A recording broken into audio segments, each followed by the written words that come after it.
আমি আজ আপনাদেরকে ইলিশের কোরমার রেসিপি দেখাবো। আমি একটি মশলা তৈরি করে নিব। তার জন্য আমি একটি ব্লেন্ডারে 4-5টা কাঁচামরিচ, 4-5টা রসুন, কিছু ধনেপাতা, কিছু পুদিনা পাতা এবং একটু লবণ দিয়ে সাথে অল্প একটু পানি দিয়ে ব্লেন্ড করে নিচ্ছি এবং সাথে কিছুটা পরিমাণ আদাও নিয়ে নিয়েছি। এবার মাছগুলো ম্যারিনেট করার জন্য কিছুটা পরিমাণ লেবুর রস এবং লবণ দিয়ে দিচ্ছি এবং সাথে ওই মশলাটাও দিয়ে মাখিয়ে নিয়েছি। মাছগুলো ম্যারিনেট করতে দিয়ে আরেকটি পাত্রে 2 চামচ পেঁয়াজ বাটা, 1 চামচ করে লবণ, মরিচের গুঁড়া, ধনিয়া গুঁড়া, জিরা গুঁড়া এবং বাদাম বাটা দিয়ে দিচ্ছি। তারপর 1 চামচ করে আদা বাটা, রসুন বাটা এবং আধা কাপ টক দই দিয়ে দিচ্ছি। দিয়ে পুরোটা মিশিয়ে নিচ্ছি, সাথে কিছুটা ঘিও দিয়ে দিচ্ছি।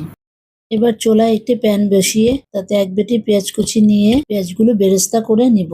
পেঁয়াজগুলো বেরেস্তা হয়ে আসলে তা একটা বাটিতে তুলে নিব।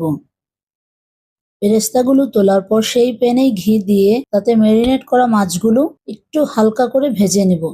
আপনারা চাইলে নাও ভেজে নিতে পারেন। এখন মাছগুলো কিছুটা ভাজার পর তা তুলে নিচ্ছি। এবার আগে থেকে তৈরি করা মশলাটুকু প্যানে দিয়ে দিচ্ছি এবং মাছের ম্যারিনেট করা অবশিষ্ট মশলাগুলো তাতে দিয়ে কতক্ষণ কষিয়ে নিব। এখন তাতে আরো কিছুটা ঘি দিয়ে দিচ্ছি। মশলা মাখানো বাটিতে কিছুটা পানি নিয়ে তা প্যানে দিয়ে দিচ্ছি। মশলাটা পুরোপুরি কষে আসার পর একে একে করে সবগুলো মাছ দিয়ে দিব। এবার মাছগুলো কিছুটা হয়ে আসার পর তাতে কয়েকটা কাঁচামরিচ দিয়ে দিব এবং তার খানিকক্ষণ পর কিছুটা বেরেস্তা দিয়ে নামিয়ে নেব। আর এভাবেই তৈরি হয়ে গেল আমার ইলিশ মাছের কোরমা। আপনাদের যদি আমার এই রেসিপিটি ভালো লেগে থাকে তাহলে লাইক, কমেন্ট ও ফলো দিয়ে রাখবেন। ধন্যবাদ।